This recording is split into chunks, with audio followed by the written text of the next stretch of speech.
نحمده ونصلي على رسوله الكريم أما بعد فأعوذ بالله من الشيطان الرجيم بسم الله الرحمن الرحيم قال النبي صلى الله عليه وسلم من صام رمضانا إيمانا واحتسابا غفر له ما تقدم من ذنبه ومن قام رمضانا إيمانا واحتسابا غفر له ما تقدم من ذنبه صدق الله العظيم۔ برادران اسلام، یقیناً آپ حضرات اس ماہ مبارک کی برکات اور رحمات کو سمیٹنے کے اندر اپنے ایک ایک لمحے کو گزار رہے ہوں گے۔ میرے عزیز دوستو، حضور نبی کریم صلی اللہ علیہ وسلم کا ارشاد ہے کہ جس نے رمضان المبارک کے روزے ایمان اور احتساب کے ساتھ رکھے۔ ایمان کا مطلب یہ دو اصطلاح ہیں، ایمان اور احتساب۔ میرے عزیز دوستو، ایمان کا مطلب ہے کہ پورے یقین کے ساتھ کہ میں اللہ کی رضا کو حاصل کرنے کے لیے، اللہ تبارک و تعالیٰ کی خوشنودی کے لیے اس روزے کو رکھ رہا ہوں، اور مجھے اللہ تبارک و تعالیٰ اس روزے کو قبول فرماتے ہوئے مجھے اس پر اجر عطا فرمائیں گے۔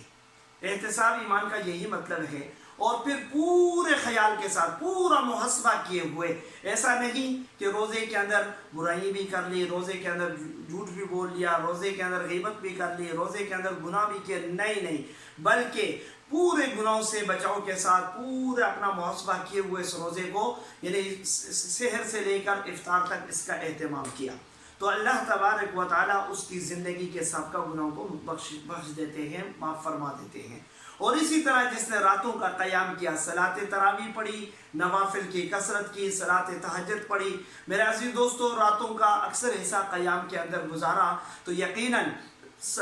اللہ تبارک و تعالیٰ اس قیام کے بدلے، اس رات کی صلاۃ تراویح کے بدلے اللہ تبارک و تعالیٰ اس کی بخشش فرما دیتے ہیں۔ اور اسی طرح جناب رسول اللہ صلی اللہ علیہ وسلم کا ارشاد ہے کہ ہر روز افطار کے وقت 70,000 لوگوں کی بخشش ہوتی ہے، اور اسی طرح سحر کے وقت 70,000 لوگوں کی بخشش ہوتی ہے، اور یہ بخشش کا سلسلہ رمضان کے آخری روزے تک چلتا رہتا ہے، اور جب آخری رات آتی ہے تو پورے مہینے کے اندر جتنے لوگوں کی بخشش ہوئی ہوتی ہے، اللہ تبارک و تعالیٰ اتنے لوگوں کی بخشش فرما دیتے ہیں آخری رات کے اندر۔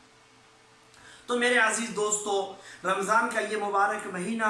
اس ماہ مبارک کی عبادات روزہ اور صلاۃ تراویح، روزہ اور صلاۃ تراویح یہ بہت اہم عبادتیں ہیں، اور پھر ان عبادات کے ساتھ باقی تمام عبادات، حضور نبی کریم صلی اللہ علیہ وسلم پر درود بھیجنا، ذکر اذکار کے اندر وقت گزارنا، میرے عزیز دوستو پورے ایک ایک لمحے کو قیمتی بنانا، یقیناً یہ خوش نصیبی ہے اور نیک بختی ہے۔ اور میرے عزیز دوستو اسی طرح جناب رسول اللہ صلی اللہ علیہ وسلم کا فرمان ہے کہ قیامت کے روز میدان محشر کے اندر روزے داروں کا روزہ اللہ کے سامنے سفارش کرے گا، اور اسی طرح صلاۃ تراویح پڑھنے والے کا قرآن، یعنی جو صلاۃ تراویح کا اہتمام کرتا ہے، صلاۃ تراویح کی ادائیگی کرتا ہے، اس کو پڑھتا ہے، سنتا ہے، پابندی کرتا ہے، تو یہ قرآن بھی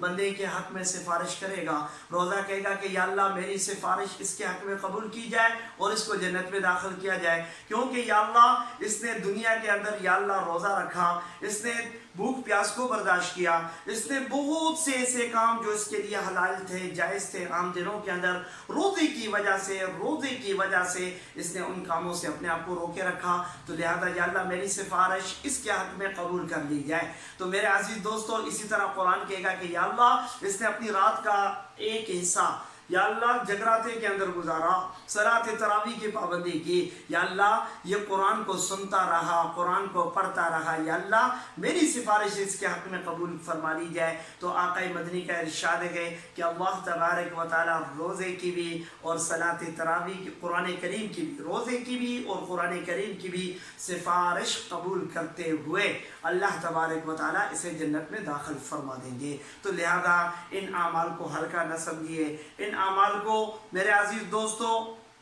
حقارت کی نظر نہ کیجیے، ان اعمال کے اوپر توجہ کیجیے۔ یقیناً یہی اعمال ہماری، میرے عزیز دوستو، ہماری شفاعت کا ذریعہ ہیں، ہماری بخشش کا ذریعہ ہیں، یہی اعمال اللہ تبارک و تعالیٰ کی رضا کا ذریعہ ہیں، اور انہی اعمال کو کیے کرتے ہوئے لعلکم تتقون ہم لوگ پرہیزگاروں کی صف کے اندر پرہیزگاروں کے صفات اپنے اندر پیدا کر سکتے ہیں۔ تو اللہ تبارک و تعالیٰ ہمیں نیک بننا، متقی بننا اللہ تبارک و تعالیٰ کی کامل رضا حاصل کرنے کی توفیق نصیب فرمائے۔